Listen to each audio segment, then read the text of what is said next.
राळेगाव येथे LPG gas agency समोर सिलेंडरसाठी ग्राहकांच्या लांबच लांब रांगा लागल्याचे चित्र सध्या पाहायला मिळत आहे.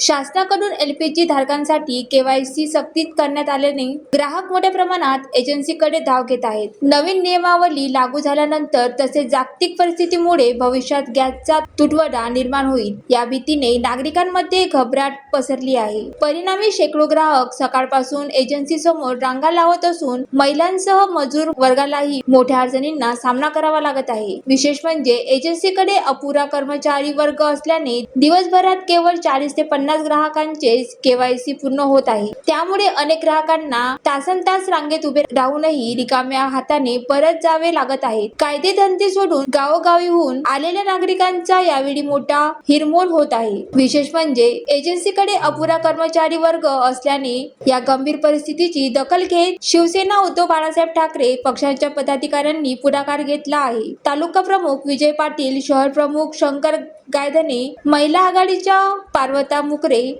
उपतालुका प्रमुख प्रशांत वाघेकर, उपशहर प्रमुख योगेश मलोडे, श्रीकांत कोंदाने, सुनील क्षीरसागर, महेंद्र तुमाने यांच्या उपस्थितीत अन्न व नागरी पुरवठा विभागाचे निरीक्षण अधिकारी चंद्रकांत पाटील यांनी तहसील कार्यालयात भेट घेण्यात आली. या भेटीत ग्राहकांची होत असलेली गैरसोय तात्काळ दूर करण्यासाठी उपाययोजना करण्याची मागणी करण्यात आली आहे. तसेच केवायसी प्रक्रियेत गती देऊन नागरिकांना दिलासा देण्याची आवश्यकता व्यक्त करण्यात आली. आता प्रशासन यावर काय पावले उचलते याकडे सर्वांचे लक्ष लागले आहे. ज्वालादीप न्यूज करिता नरेश राऊत, यवतमाळ.